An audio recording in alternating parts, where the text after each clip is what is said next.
이런 말 들어본 적 있을 겁니다. 첫 단추를 잘 끼워야 한다. 이런 말 들어보신 적이 있을 겁니다. 어떤 말입니까? 모든 일에는 처음이, 시작이 굉장히 중요하다는 겁니다. 예를 들면 옷을 입을 때를 생각해 보십시오. 우리가 정말 마음이 급할 때 이런 실수해 본 적이 있을 겁니다. 첫 단추를 잘못 끼워서 한참 끼고 났더니 구멍은 하나 모자라고 단추는 하나 남고 이랬던 경험이 있을 겁니다. 첫 단추를 잘못 끼우면요, 아무리 정성껏 단추를 끼워도 옷 입는 데는 실패할 수밖에 없습니다. 다른 어떤 일들도 다 마찬가지입니다. 그 시작이 올바르지 않으면 아무리 노력을 해도 그 일은 결국은 실패할 수밖에 없습니다. 사람과의 관계도 마찬가지인 것 같습니다.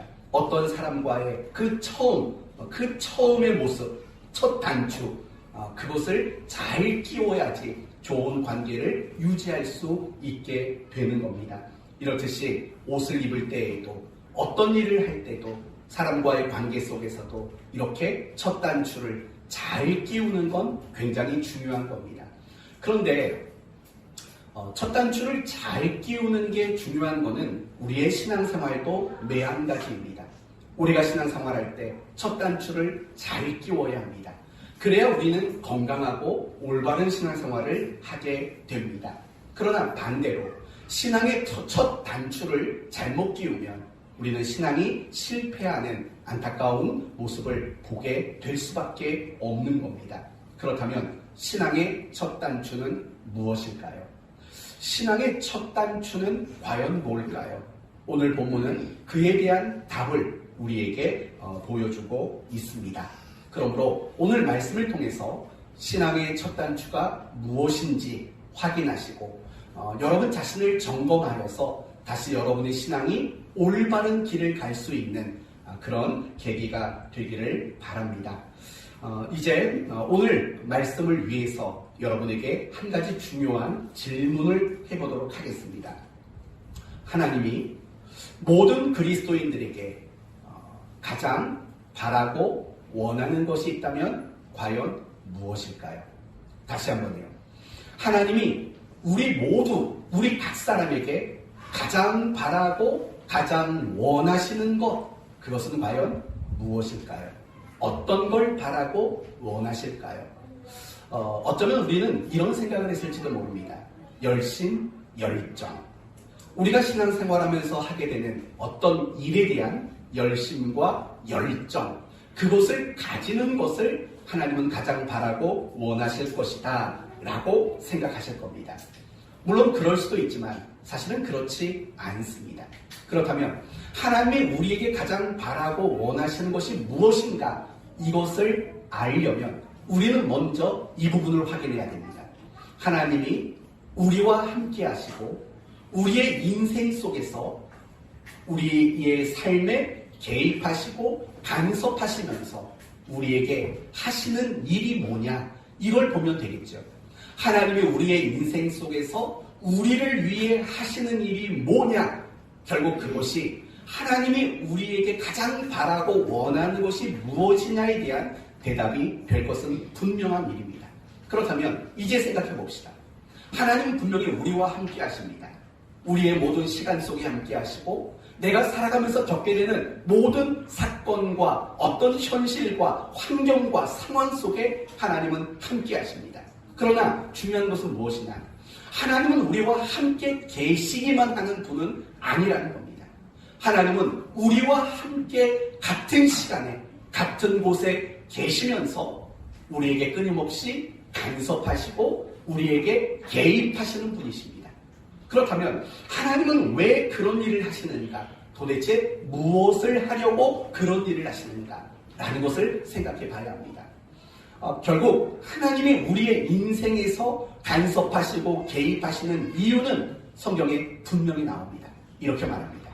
우리를 고치시고 그래서 우리를 더 나은 사람으로 만드시고 그래서 우리를 하나님의 사람으로 완성시켜내는 일, 바로 이 일을 위해서 하나님은 우리의 인생 속에 함께 하시고 우리의 인생에 개입하시고 간섭하시는 겁니다. 이 부분을 여러분이 다시 한번 기억했으면 좋겠어요. 하나님이 하시는 일이 뭐라고요? 우리의 인생에서 우리를 고치시고 우리를 만드시고 그래서 우리를 하나님의 사람으로 완성시켜 가시는 일, 이 일이 하나님이 우리와 함께 하시면서 우리의 인생 속에서 하나님이 하시는 일이다. 이 부분을 여러분이 이해하시고 기억하시기를 바랍니다. 이 부분을 제가 여러분에게 설명을 해드리도록 하겠습니다. 여러분 창세기에 아주 두드러진 특징이 있습니다. 어떤 특징이 있는 것 같습니까? 세상이 어떻게 지음받았는지, 인류의 조상이 어떤 사람들이었는지 그런 정보를 제공하는 특징이 있습니다. 그러나 창세기에 또 다른 두드러진 특징이 있습니다. 그것은 어떤 개인의 인생을 다룬다는 이야기입니다. 하나님은 전 세계, 온 세상을 창조하시고 그 세상이 어떻게 돌아가는지만을 보여주는 분이 아니라 아브라함, 이삭, 야곱, 요셉 이런 사람들의 인생을 하나님은 너무나도 자세하게 소개해 준다는 특징이 있습니다. 아마 성경 66권 안에 그 어떤 누군가를 수십 장에 걸쳐서 이야기하는 그런 인물은 존재하지 않을 겁니다. 그런데 창세기는 그렇지 않습니다. 아브라함과 이삭과 야곱과 요셉의 이야기를 거의 40장 가깝게 기록해 놓고 있다라는 거예요. 그건 굉장한 메시지가 그 속에 있다라는 거예요.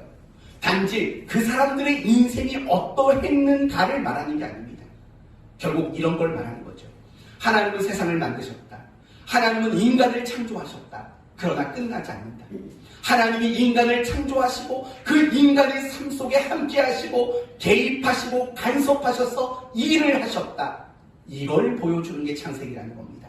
그리고 그 하나님의 일하심의 중심에는 의인이었던 자, 죄 없던 인간이 죄인 되고 났던 그들을 고치시고 다시 만드시고 그래서 다시 하나님의 사람답게 완성해 가시는 바로 그 일을 하신다. 더 정확히 말하면 이런 거죠. 하나님은 죄인된 인간들을 에덴 동산에서 추방시켰습니다.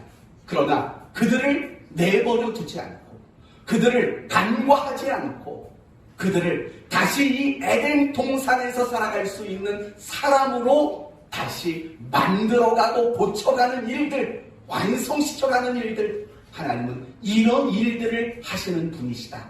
이게 창세기라는 겁니다. 예를 들면 아브라함의 이야기를 봅시다. 아브라함은 어떤 사람입니까? 갈대아 우르에서 우상을 숭배하던 사람이었습니다.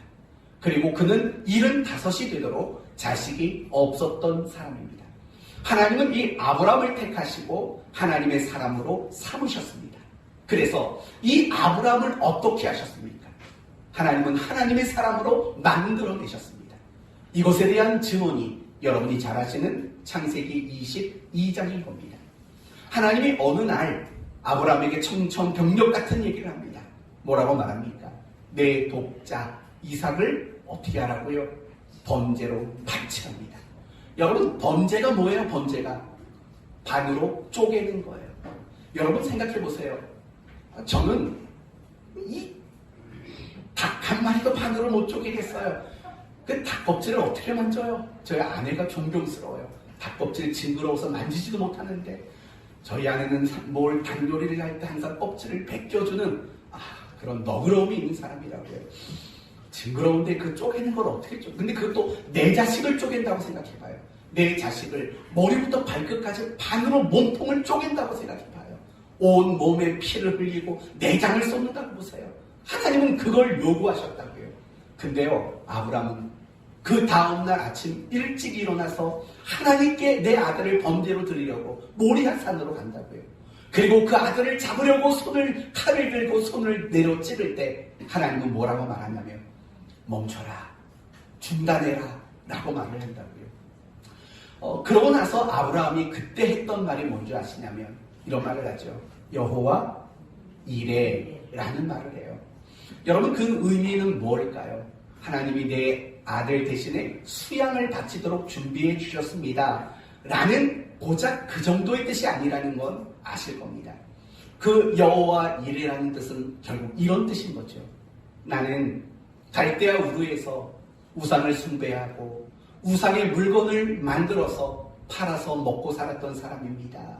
그런데 하나님은 이제 뒤돌아보니까 지난 35년간 또는 지난 40년간의 인생을 뒤돌아보니까 하나님이 저를 바꿔놓으셨네요. 하나님이 나를 정말 하나님의 사람답게 이제 변화시켜 놓으셨네요. 라는 뜻이 여호와 이레인 거예요.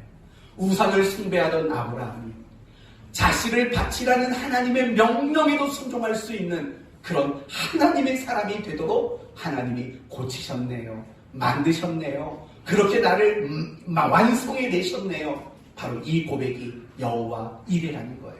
성도 여러분, 바로 이게 하나님이 하시는 일이에요. 하나님은 여러분과 함께 하셔요. 그리고 여러분이 어떤 다양한 일들을 겪도록 만드셔요. 그게 하나님의 개입이고 그게 하나님의 간섭이라고 해요. 그런 이유는 뭐냐면 여러분을 고치시는 거예요. 죄인데 아직도 부족하고 연약한 우리의 뭔가를 고치시는 거예요. 그리고 그런 우리를 하나님의 사람으로 만드시는 일들을 하나님이 하고 있다라는 거예요.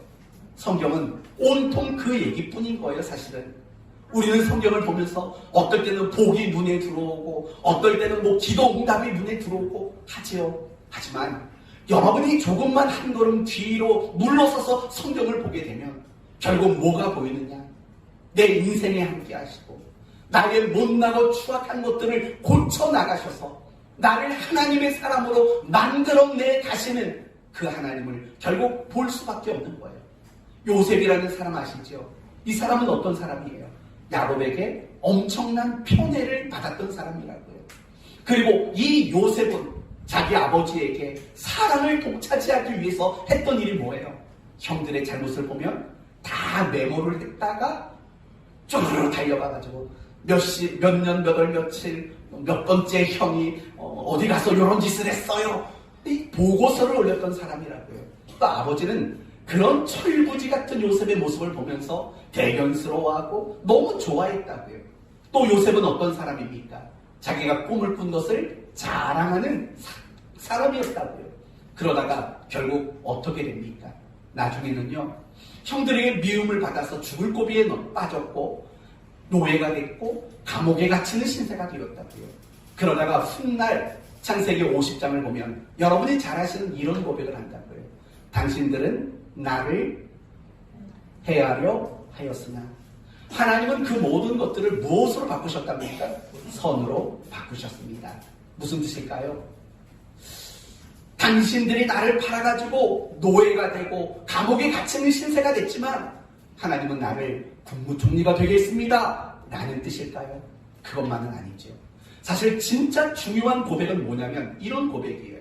여러분, 요셉이라는 사람이 창세기 50장에서 당신들은 나를 해하려 하였으나 하나님은 이 모든 걸 선으로 바꿨습니다. 이 얘기를 왜 하겠냐고요. 결국 이런 걸 말하는 거예요. 나는 철부지였습니다. 나는 당신들의 죄를 볼 때마다, 형들에게 하는 말이에요. 나는 당신들의 죄를 볼 때마다 아버지에게 고자질했습니다. 나는 어떤 꿈 하나 꾼 걸 가지고 자랑을 널브러 놓았던 사람입니다. 그런데 이제 와서 내 자신을 보니까 내가 감옥에도 갇히고 또 노예 생활도 하는 끔찍한 일을 겪었지만 이제 뒤돌아보니까 나는 당신들을 용서하는 사람이 됐습니다. 당신들은 나를 죽이려고 했지만 나는 당신과 당신의 가족을 책임질 수 있는 마음을 갖는 사람이 되었습니다. 라고 말을 했다는 거예요. 그건 뭐냐면 결국 이런 거죠. 하나님은 당신들이 나를 팔아버린 그 시간으로부터 나와 함께 했습니다. 내 삶의 노예와 감옥이라는 다양한 방법으로 하나님은 간섭하셨습니다. 그리고 7년의 풍년과 7년의 흉년으로 하나님은 우리 모두를 개입했습니다. 그리고 당신들과 나를 만나게 했습니다. 그래서 당신들 앞에 변화된 나의 모습을 보이게 했습니다. 하나님은 내 인생 속에서 나를 고쳐내셨고 나를 더 나은 사람으로 만들어내고야 말았습니다. 바로 이 고백이 요셉이 했던 당신들은 나를 헤아려 하였으나 하나님은 모든 것을 선으로 바꿨습니다. 라는 고백인 거예요. 이게요, 야곱의 인생에도 나와요. 이름이 야곱에서 이스라엘로 바뀌는 거. 하나님이 그를 고쳐내신 장면이 나와요. 이삭의 이야기 속에서도 나와요. 여러분, 다윗의 고백, 우리가 잘 아는 고백, 여호와는 나의 목자시니 내게 부족함이 없다. 이 고백도 사실은 다 똑같은 거예요. 여러분, 다윗이라는 사람이 어찌 부족함이 없었겠어요? 자식, 농사에 부족함이 있었잖아요. 그는 편안한 인생을 살지 못했어요. 사울 왕에게 쫓기고 도망치는 인생을 살았다고요. 원수들이 많았다고요. 뭐가 부족해요? 그런데도 부족함이 없대요. 무슨 고백일까요? 하나님은 내가 내 삶 속에서 겪었던 모든 일을 통해서 그 모든 순간에도 사울을 죽이지 않고 용서하는 사람, 아들이 반역을 일으켰을 때에도 피를 보지 않으려고 했던 이런 사람으로 나를 바꿨다는 거예요. 바로 그 고백이에요. 그래서 시편을 보면 이런 고백들이 얼마나 많이 나와요. 주의 인자하심과 주의 선하심이라는 고백이 나온다고요. 그 모든 고백이 내 인생에서, 내 시간 속에서 내가 겪는 모든 사건과 환경과 상황을 근거로 개입하셔서 나를 고치시고 나를 만들어내셨다라는 아주 아름다운 신앙의 고백들이라는 거예요. 우리도 마찬가지인 거예요. 성도 여러분, 하나님은 우리와 함께하고 계세요. 내가 살아가는 모든 시간, 분초마다 우리와 늘 함께하셔요. 여러분이 인생을 살면서 겪게 되는 다양한 순간들이 있잖아요. 어떨 때는 염려, 두려움, 절망, 낙심, 슬픔, 눈물, 또 어떨 때는 기쁨, 즐거움, 감사, 평안, 소망, 다양한 순간들이 우리 인생에 있다고요. 그 모든 순간순간마다 하나님은 간섭하세요. 개입하시는 거예요. 왜요? 나를 고치시려. 때로는 고난의 시간을 함께 하시고 개입하심으로써 나를 고치시는 거예요. 나를 만들어 가시고 나를 하나님의 사람으로 완성시켜 가시는 그 일을 우리와 함께 하시는 거예요. 그게 하나님의 아버지 되심이라는 거예요. 여러분도 지금 이만큼의 신앙이 될 수 있었던 이유가 뭐예요? 하나님이 여러분의 인생에서 여러분을 고치시고 만들어 가시는 일하심이 분명히 있었기 때문인 거예요. 그리고 감사할 수 있는 이유가 뭐예요? 앞으로도 하나님은 여전히 우리의 인생 속에서 함께 하시고 우리를 고치시고 만드시는 일들을 중단하지 않으실 게 분명하기 때문에 그래요. 여러분은 분명히 믿음이 나아질 거예요. 여러분의 신앙은 분명히 회복될 거예요. 여러분의 믿음은 더 많이 성장하게 될 거예요. 여러분 모두는 하나님의 사람으로 세워지게 될 거예요. 하나님이 여러분의 인생 속에서 그 일을 하고 계시기 때문이라는 거예요. 사랑하는 성도 여러분, 바로 하나님이 우리 인생에서 가장 중요하게 여기시고 하시는 일들은 나를 고치시고 나를 만드시는 일을 하나님은 하신다라는 거예요. 그렇다면 이제 여러분에게 다시 한번 묻겠습니다. 하나님이 우리에게 가장 바라고 가장 원하시는 일은 무엇일까요? 답은 나왔습니까? 나를 고치고 나를 하나님의 사람답게, 예수 믿는 사람답게 나를 만들어가는 일, 그 일을 붙잡고 그 일에 최선을 다하는 것, 하나님은 그걸 우리에게 가장 바라고 가장 원하고 계신다는 거예요. 어떤 열심과 어떤 열정을 나타내 보이는 것, 그거보다도 더 먼저 바라시는 것은 우리가 열심과 열정도 좋지만 그게 전부가 아니라는 것을 아는 거죠. 내가 하나님의 사람답게 날마다 나를 만들어가는 그 일이 사실은 신앙의 첫 단추라는 거죠. 제가 이렇게 말하는 이유는 이런 이유 때문이에요. 많은 그리스도인들이 신앙생활에 열심을 내고 있어요. 그런데 그 열심의 모양새가 어떤 모양새냐면 첫 단추를 잘못 깼어요. 그리고 나머지 단추만 열심히 끼워나가는 그 모양새라고요. 결국 옷 입는데 실패하고 말잖아요. 마찬가지인 거예요. 나중에 다시 한번 얘기하겠지만 이렇게 설명을 드릴게요. 우리는 신앙의 열심과 열정을 대단히 높이 여깁니다. 소중하게 여깁니다. 그런데 이상한 일이 뭔지 아십니까? 우리가 신앙생활을 열심히 하고 열정도 있는데 우리는 여전히 미움이 많다는 거예요. 신앙생활을 열심히 하는데 우리는 여전히 어떤 시기하는 마음이 있고 음란한 마음이 있고 욕심에 사로잡혀 있는 모습들이, 잘못된 모습들이 여전히 우리에게는 많이 있는 거예요. 그렇지 않나요? 바로 그런 실패들이 일어날 수밖에 없다는 거예요. 사랑하는 성도 여러분, 신앙의 첫 번째 단추는 뭐냐? 결국 나를 고치고 나를 만들고 나를 하나님의 사람으로 완성해 가는 거, 그게 신앙의 단추예요. 그 다음 이어져야 할 것이 열심이고 열정이고 진실이고 간절함이고 하는 그 다음에 따라와야 할 단추들인 거죠. 첫째 단추는 반드시 나를 하나님의 사람으로 고치고 만들어내는 거, 이게 첫 번째 단추라는 거예요. 그 이유가 뭔지 아세요? 그 이유가 바로 오늘 본문이 그 답을 설명하고 있어요. 오늘 본문을 보면 43절을 보세요. 43절, 못된 열매 맺는 좋은 나무가 없고 좋은 열매 맺는 못된 나무가 없느니라. 여러분, 열매가 중요해요, 나무가 중요하다는 거예요? 잘 생각하셔야 돼요.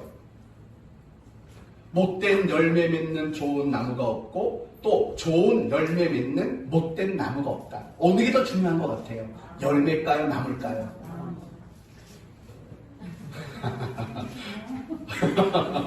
네, 나무예요, 나무. 왜냐면은요, 나무가 좋지 않으면 당연히 뭐가 좋지 않을까요? 열매가 안 좋아요. 44절, 나무는 각각 그 열매로 안하니 라고 말해요. 무슨 말이냐면 그 나무의 정체가 뭐냐가 뭘 결정해요? 열매를 결정하는 거예요. 굉장히 지혜로우신 거예요. 결국은 뭘 우리에게 강조하냐? 왜 하나님은 자꾸 우리를 고치시려고 하는가? 왜 하나님은 우리를 하나님의 사람답게 만들려고 하시는가? 이유는 간단해요. 우리가 좋은 나무가 되어야지만 무엇이 뒤따라올까요?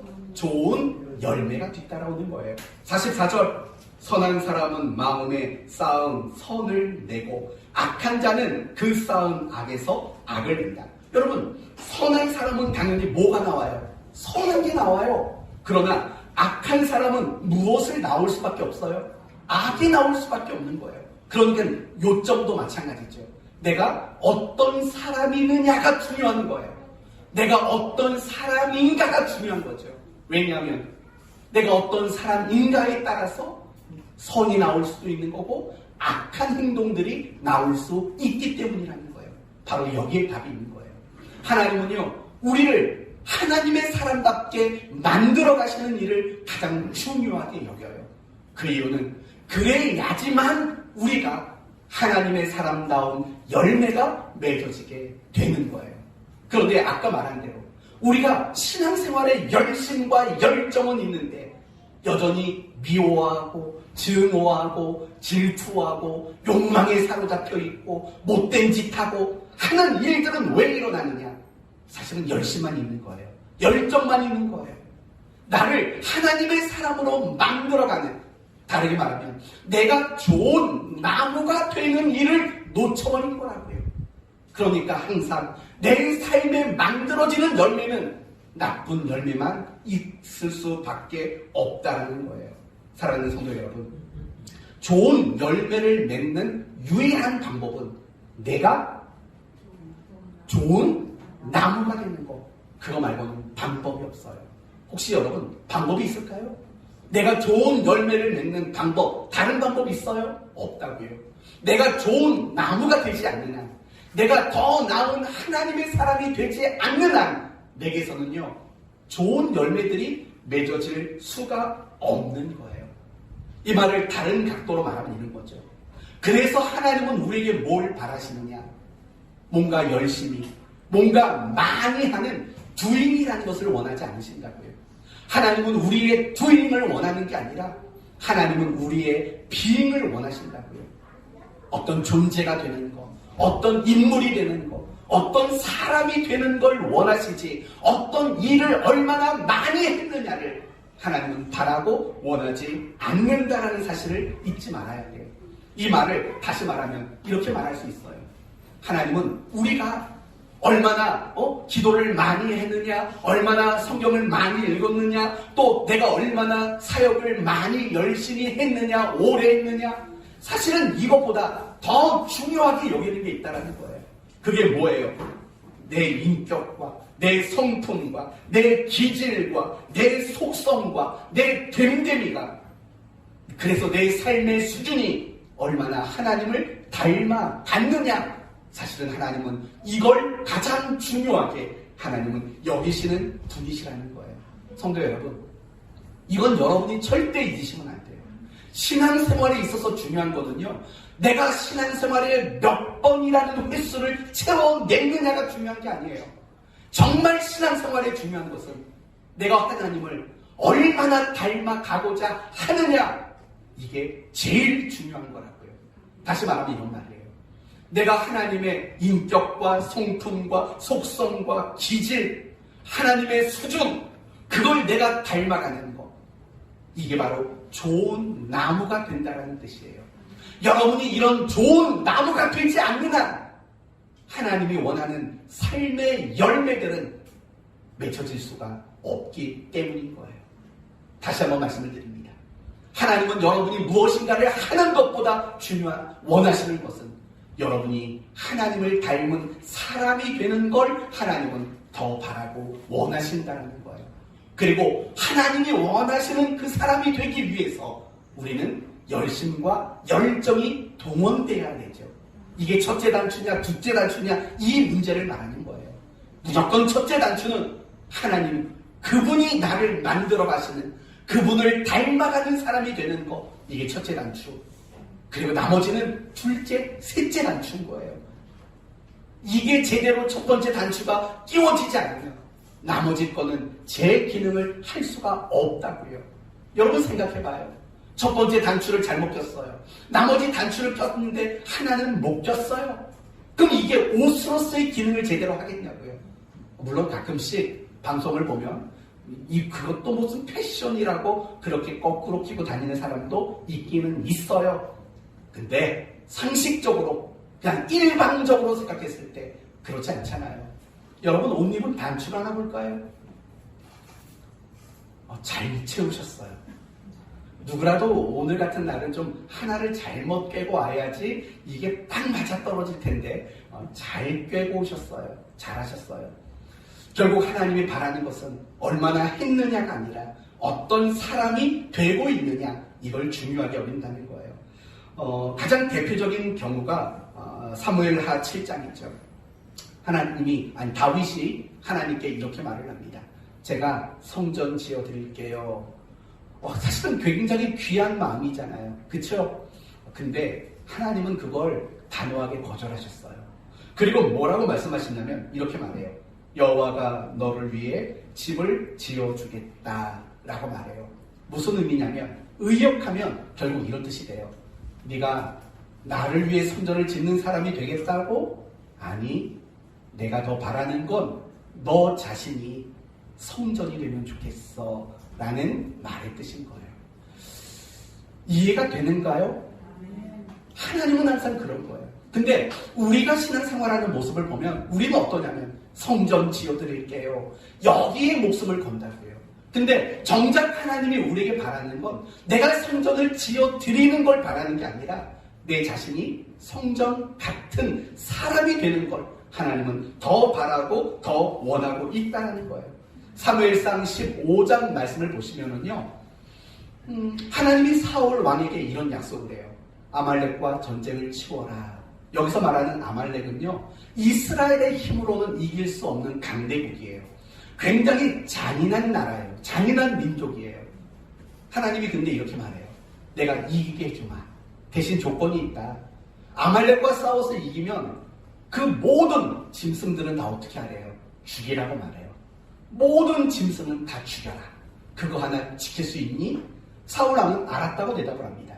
그리고 하나님은 약속대로 그 아말렉을 이기도록 만드셨어요. 그런데 이게 웬걸입니까? 전쟁이 끝나고 왕궁에 들어가 보니까 온갖 살찐 짐승들이 가득한 거예요. 사무엘 선지자가 사울을 향해 물어요. 이게 뭡니까? 아말렉과 싸워서 이겨서 좀 남겨왔습니다. 얘기를 한다고요. 그러니까 노발대발을 하는 거죠. 아니 왜 이 명령을 어겼습니까? 그때 사울왕은 이렇게 말합니다. 거참 모르는 소리 하시네. 전쟁을 하나님이 이기게 하셨는데 내가 그 하나님 앞에 감사를 고백해야지요. 그래서 범죄의 제물로 드리려고 끌고 왔습니다. 제일 좋은 것만 골라왔습니다. 이렇게 얘기한다고요. 아마 칭찬받을 줄 알았겠죠. 근데 그게 사울의 인생의 결정적인 사건이 돼요. 하나님이 사무엘을 통해서 뭐라고 말을 전달하시냐면 당신이 하나님의 말씀을 지키지 않았기 때문에 하나님은 당신을 버려 왕이 되지 못하게 만들 겁니다. 라고 무서운 이야기를 전달하게 돼요. 그러면서 사무엘 선지자가 뭐라고 말하냐면 이런 말을 해요. 여호와께서 번제와 다른 제사를 그 목소리 청종하는 것보다 좋아하실 것 같습니까? 순종이 제사보다 낫다는 걸 도대체 왜 모르십니까? 이렇게 얘기를 했다고요. 여기서 우리가 알 수 있는 것은 뭡니까? 이런 거예요. 하나님은 그 풍성한 제물을 바치는 그 자체를 우리에게 바라는 게 아니에요. 하나님은 우리가 하나님이 무엇라 말씀하시든 내가 이해가 되든 내가 납득할 수 있는 일이든 아니든 간에 하나님이 그걸 말씀하시면 그 말에 순종할 수 있는 사람이 되는 것, 그걸 하나님은 더 바라고 원하신다라는 거예요. 여러분, 이걸 우리는 늘 잊고 살아간다라는 거예요. 정말 하나님이 우리에게 늘 바라는 것은요, 그런 것들이 아닌 거예요. 우리가 지난주에 봤던 누가복음 6장 42절에 보면 이런 말이 나와요. 너는 내 속에 있는 들보를 보지 못하면서 어찌하여 형제에게 말하기를 형제여 나로 네 눈 속에 있는 티를 빼게 하라 할 수 있느냐? 외식하는 자여 먼저 네 눈 속에서 들보를 빼어라 라고 말해요. 무슨 말인지 아세요?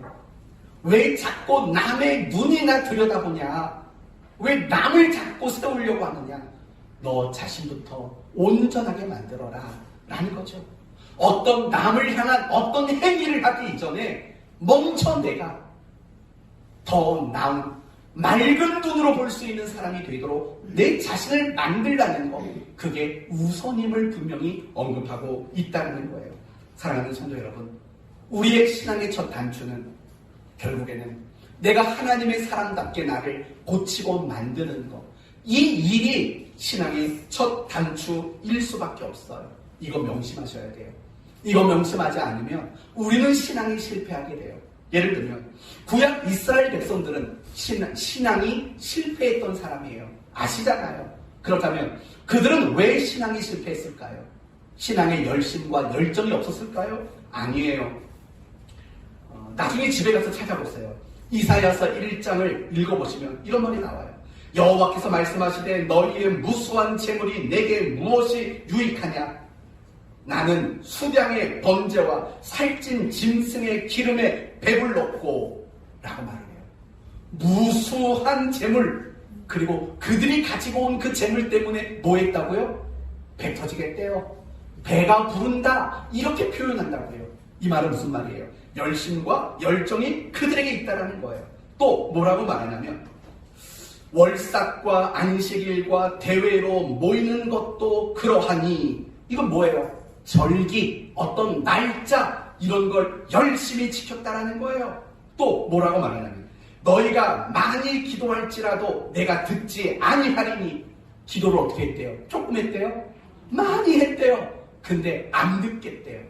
여러분, 그들은 분명히 어떤 신앙 행위에 대한 열심과 열정을 가지고 있었던 사람이 맞아요. 근데 실패했어요. 실패했다고요. 미가서 6장에도 마찬가지예요. 내가 무엇을 가지고 여호와께 나아가며 라고 말하면서 무슨 말이 등장하냐면 천천의 수량이나 만만의 강물 같은 기름을 기뻐하실까? 라고 말해요. 그러면서 마지막에 이런 말이 나와요. 여호와께서 내게 구하시는 것은 오직 정의를 행하며 인자를 사랑하며 겸손하게 내 하나님과 함께 행하는 것이 아니냐. 다 맞아떨어지죠. 어떤 행위가 많고 어떤 일을 열심히 했느냐, 그것 때문에 망한 게 아니라는 거예요. 정말 중요한 것은 그들의 열심과 열정은 대단했지만 뭘 하지 않았느냐, 첫 번째 단추를 빼지 않은 거예요. 그 첫 번째 단추가 뭐라고요? 좋은 나무가 되도록 만드는 것. 나를 고치고 나를 더 나은 하나님의 사람으로 만들어내는 일을 하지 않았다는 거예요. 그게 실패의 이유예요. 신약 성경에 나오는 종교 지도자들도 역시 마찬가지예요. 일주일에 이틀이나 금식을 했어요. 엄청 살 많이 빠졌겠죠. 소득의 11조까지 했다고요. 무슨 말이냐면 11조를 한 번 하고 남은 돈에서 11조를 한 번 더 했다고요.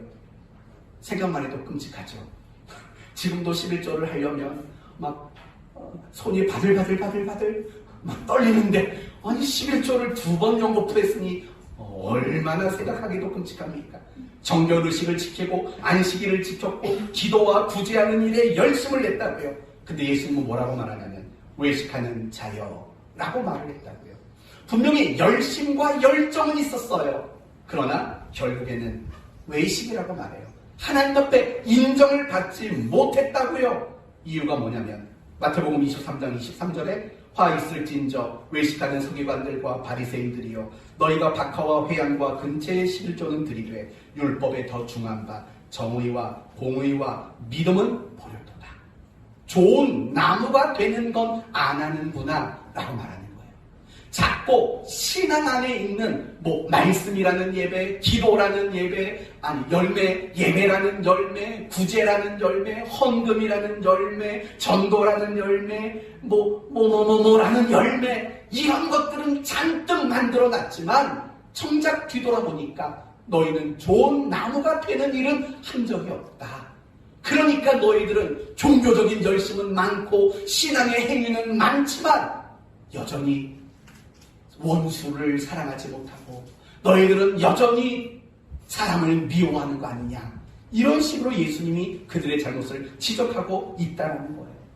성도 여러분, 구약 이스라엘 백성들의 실패, 신약의 종교 지도자들의 실패, 남의 일이라고 생각하지 마세요. 사실은요, 이거는 역사 속에서 끊임없이 수없이 그리스도인들이 실패하고 있는 내용들이라고요. 우리 대한민국 교회처럼 성도들이 열심히 대단한 교회는 없어요. 대단한 교회는 없어요. 이렇게 열심히 남다른 신앙을 가진 나라도 없을 거라고요. 새벽 예배 나왔는데 그 다음 날은 철야 기도를 해요. 얼마나 열심히 대단해요. 철야 예배 끝나고 산에 올라가서 산기도까지 하고 내려와요. 얼마나 열심히 대단하냐고요. 근데 여러분, 참 속상한 건 뭐냐면 정말 열심히 많은 일들을 하잖아요. 근데 그냥 인간적으로 보면 사람은 별로 안 좋아요. 맨날 목심 부리고 맨날 자기밖에 모르고 맨날 이기적인 행동을 하고, 이런 모습을 보면서 내가 구약 이스라엘 백성이고 내가 신약의 종교 지도자가 아니라고 말할 사람이 누가 있겠냐고요. 뭘 말하는 건지 여러분 아시죠? 우리는 늘 좋은 나무가 되려고 하는 일을 안 하고 산다고요. 그러니까 세상에서 늘 그리스도인으로서 욕만 먹는 모습들이 나올 수밖에 없는 거 아니겠어요? 사랑하는 성도 여러분, 오늘 본문은 우리에게 너무나도 명확하게 이야기해요. 좋은 나무가 되랍니다. 그게 첫 단추랍니다. 그 다음이 열심이고 열정이랍니다. 그러므로 여러분 모두는 이 일을 놓치지 마셔야 돼요. 내가 항상 좋은 나무가 되려고 여러분 자신을 점검하셔야 돼요. 날마다 내가 좋은 나무가 되려고 끊임없이 노력할 줄 아는 여러분 모두가 되셔야 된다고요. 이게 신앙생활이에요. 이게 정당한 신앙생활이라고요. 그래야지 여러분의 모습이 달라지는 거죠. 여러분이 신앙생활을 열심히 할수록 달라지는 것은 교회 생활에 익숙해지는 거 말고 뭐가 있어요? 예배는 이렇게 드리는 거고, 이런 행사할 때는 이렇게 행사를 하는 거야. 이거 말고 더 늘어나는 실력이 뭐가 있어요? 인격은 좀 좋아지고 계시나요? 여러분 욱하는 성질은 좀 줄어들고 계세요? 남에게 함부로 말하는 건 좀 나아지고 계셔요? 신앙생활은 사실은 그게 달라지는 게 진짜 신앙생활이라고요. 우리는 이 신앙의 첫 단추를 맨날 놓쳐요.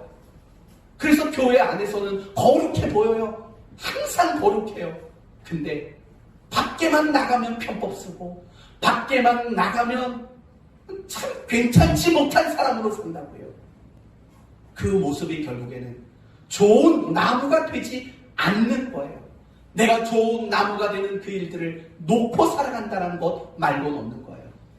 그래서 결국에는 말씀, 예배, 기도, 헌금, 봉사활동, 전도라는 잎사귀는 많지만 하나님이 정말 바라고 원하시는 하나님의 인격과 그분의 성품과 그분의 삶의 수준을 닮아내는 열매는 내 삶에 맺어지지 못하고 있다는 거예요.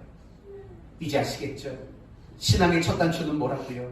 나를 고치고 나를 만들어서 내가 좋은 나무가 되는 거, 하나님의 사람다워지는 거, 이게 바로 신앙의 첫 단추인 거예요.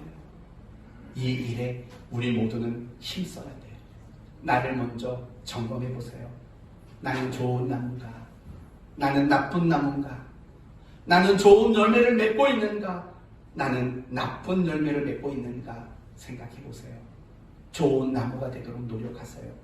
근데 참 안타까운 것은 좋은 나무가 되는 방법은 내 안에 없어요. 우리는 우리 스스로가 좋은 나무가 될 수 있는 가능성이 없어요. 그렇죠? 나쁜 나무가 어떻게 스스로 좋은 나무가 되겠어요? 그러나 성경은 우리가 좋은 나무가 되는 유일한 방법을 한 가지 제시를 했어요. 그게 뭔지 아세요? 바로 접붙임이에요. 접붙임. 접붙임. 여러분, 접붙임이 뭔지 아시죠? 안 좋은 나뭇가지를 좋은 나무에다 갖다 붙여놓으면 그 좋은 나무에 영양분을 공급받는 거죠.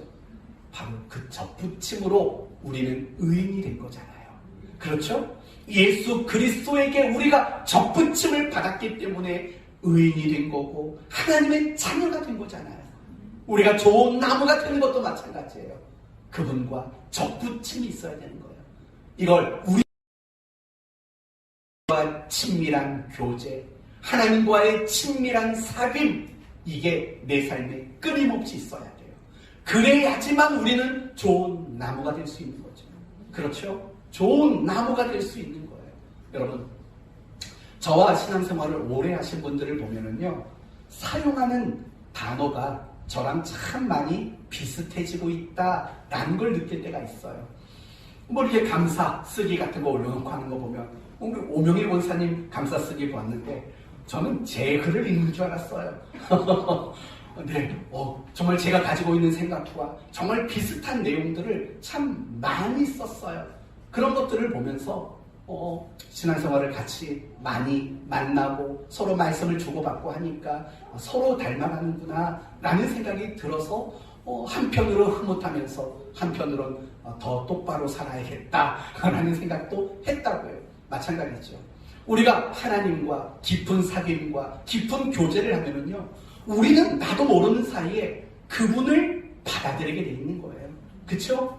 그분의 모습을 닮아가고 그분의 가진 것들을 내 안에 소유하게 되는 거예요. 흡수하게 되는 거잖아요. 그 일을 우리는 매일매일 해야 돼요. 그래서 우리는 예배 드리는 거예요. 그게 첫 단추가 아니고 예배를 통해서, 말씀을 통해서, 큐티인을 통해서, 기도를 통해서, 교제를 통해서 우리는 그분과 사귀고, 그래서 그분을 통해서 그 접붙임의 관계 속에서 그분의 생명력을 공급받아 우리는 좋은 나무가 될 수 있는 거예요. 그리고 한 가지, 항상 우리는 하나님 앞에 항복하고 동의해야 된다는 걸 잊지 말아야 되는 거예요. 하나님은 매 순간순간 우리에게 뭔가를 요구하세요. 그 요구하심에 여러분은 항복하시고 동의하셔야 돼요. 항복과 동의하는 일들이 우리를 좋은 나무가 되도록 만들어요. 여러분은 지금까지 수십 년 말씀을 들었잖아요. 설교를 들었잖아요. 근데 왜 좋은 나무가 못 될까? 간단해요. 여러분이 들은 그 말씀을 진심으로 동의하지 않았고 그 말씀을 가지고 우리에게 요구하시는 하나님의 요구하심에 항복하지 않았기 때문이에요. 아, 좋은 말씀 잘 들었어요 라고 하면서 그 말씀에 내 삶을 항복시키지 않는 거죠. 그 말씀의 요구대로 내가 동의하지 않는 거예요. 그래서 우리는 좋은 나무가 되지 못하는 거예요. 이제 말씀을 마치겠습니다. 지난주 수요일에 설교를 다 하고 나서 끝났는데 저희 딸이 저한테 이렇게 이야기하더라고요. 아빠, 오늘 설교는 이렇게 짧았어. 50분 했거든요. 근데 왜 이렇게 짧았냐고 물어보더라고요. 가만히 생각해 보니까 자기 놀 시간이 줄어드는 거예요. 제가 설교를 빨리 끝내면. 그랬더니 오늘 아침, 어젠가는 저한테 그러더라고요. 아빠, 설교 좀 길게 해주세요. 네, 오늘은 여기서 마칠게요. 하나님은요, 우리와 늘 함께 계세요. 그리고 내 시간 속에, 내가 겪는 모든 일들 속에 개입하시고 간섭하세요. 그게 좋은 일일 수 있고요. 그게 속상한 일일 수 있어요. 그러나 중요한 건 하나님의 간섭이에요. 하나님이 그렇게 간섭하시는 이유는 뭐냐면 나를 고치는 거예요. 나를 하나님의 사람답게 만들어 가시는 거예요. 오늘 본문의 용어대로 말한다면 나를 좋은 나무가 되도록 하시기 위해 하나님은 간섭하시는 거예요. 그걸 하나님은 제일 중요한 일로 여기고 계세요. 그러므로 우리의 신앙의 첫 번째 단추는 하나님이 가장 중요하게 여기시는 나를 좋은 나무 만드는 일일 수밖에 없어요. 여러분, 어떤 행위를 많이 만들고 어떤 일을 많이 하는 것, 그것은 첫째 단추가 아니라는 걸 기억하시고, 첫째 단추는 하나님의 인격과 성품과 기질과 속성과 그분의 삶의 수준을 닮아가는 게 첫 번째 단추임을 기억하셔서 여러분 모두가 좋은 나무 되셔 좋은 열매로 칭찬받게 되기를 예수 그리스도의 이름으로 축원드립니다. 아멘. 기도합시다. 하나님 감사합니다. 우리에게 하나님이 가장 바라시는 것은 좋은 나무가 되는 것입니다. 그래야 우리에게 좋은 열매를 맺기 때문입니다. 하나님, 저희들이 좋은 나무 되도록 우리 인생에 간섭해 주시옵소서. 우리를 만나 주시옵소서.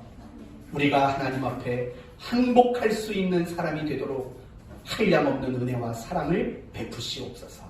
우리가 다음 주일에 다시 만날 때 서로가 더 좋은 나무가 되어서 만날 수 있도록 도우시고, 한 주간 살아갈 때 내가 고쳐야 될 것, 내가 더 만들고 완성해야 될 것이 무엇인가를 찾아 애쓰고 노력하는 우리가 되게 하시옵소서. 예수님의 이름으로 기도 올리옵나이다. 아멘.